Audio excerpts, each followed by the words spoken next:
10 দিন আগেও ইন্টার মিলানকে নিয়ে কত স্বপ্ন দেখেছিলেন ভক্তরা। প্রিয় দল ট্রেবল জয়ের সম্ভাবনায় এগিয়ে যাচ্ছে, কিন্তু গেল কয়েকদিনে সবকিছু এলোমেলো হয়ে গেছে। সবশেষ 3 ম্যাচে ইন্টার মিলানের অপ্রত্যাশিত পারফরমেন্সে ভক্তদের স্বপ্নের গুড়ে বালি পড়েছে, উদ্দীপনা উচ্ছ্বাসে পড়েছে ভাটা। গত এক সপ্তাহে টানা 3 ম্যাচ হেরেই ধাক্কা খেয়েছে ইন্টার। কোপা ইতালিয়ার কোয়ার্টার ফাইনালে এসি মিলানের কাছে হেরে বিদায় এবং সিরিয়াতে পরপর 2 ম্যাচ হেরে নেপোলির কাছে শীর্ষস্থান খুইয়েছে তারা। ফলে যেখানে ছিল ট্রেবল জয়ের সম্ভাবনা, সেই মৌসুমে সপ্তাহের ব্যবধানে এখন তাদের শূন্য হাতে ফেরার সংখ্যা।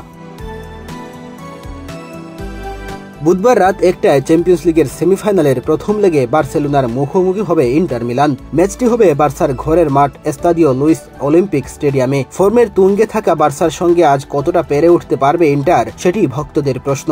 গত শনিবার কোপা দেল রের ফাইনালে রিয়াল মাদ্রিদকে 3-2 গোলে হারিয়ে দেওয়া বার্সা এবার চ্যাম্পিয়ন্স লিগের অন্যতম ফেভারিট। তাদের বিপক্ষে নামার আগে নিঃসন্দেহে বেশ চাপে থাকবে ইন্টার।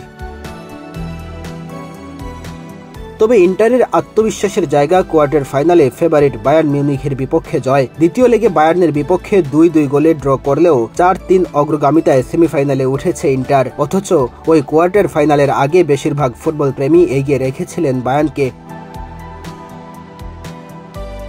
সব মিলিয়ে ইন্টারের কোচ সিমোনে ইনজাগিও বেশ আত্মবিশ্বাসী। গত এক সপ্তাহের খারাপ স্মৃতি ভুলে যেতে শিষ্যদের আহ্বান জানিয়েছেন তিনি। এক্ষেত্রে নিজেদের লক্ষ্য স্পষ্ট বলেও জানান 49 বছর বয়সী ইতালিয়ান মাস্টারমাইন্ড। ইনজাগি প্রতিপক্ষের প্রশংসা করার পাশাপাশি হুমকিও দিয়ে রেখেছেন। বলেছেন, সম্মান অবশ্যই তাদের জন্য, কিন্তু কোনো ভয় নয়, মাঠে আমরা চোখে চোখ রেখে খেলব। এই ম্যাচে ইন্টার পাবে না ডিফেন্ডার বেঞ্জামিন পাভার্দোকে, তবে চোট কাটিয়ে অনুশীলনে ফেরা মার্কুস থুরাম খেলতে পারেন আর্জেন্টাইন সুপারস্টার লাউতারো মার্টিনেজের সঙ্গে। এই জুটি চলতি মৌসুমে এখন পর্যন্ত 38টি গোল করেছে। আগামী মঙ্গলবার মিলানে ফিরতে লেগে বার্সাকে আতিথ্য দেবে ইন্টার। ফাইনালে ওঠার লড়াইয়ে বিজয়ী দল 31 মে মিউনিকে মুখোমুখি হবে পিএসজি বা আর্সেনালের। মেহেদী হাসান তালহা, বাংলাদেশ প্রতিদিন।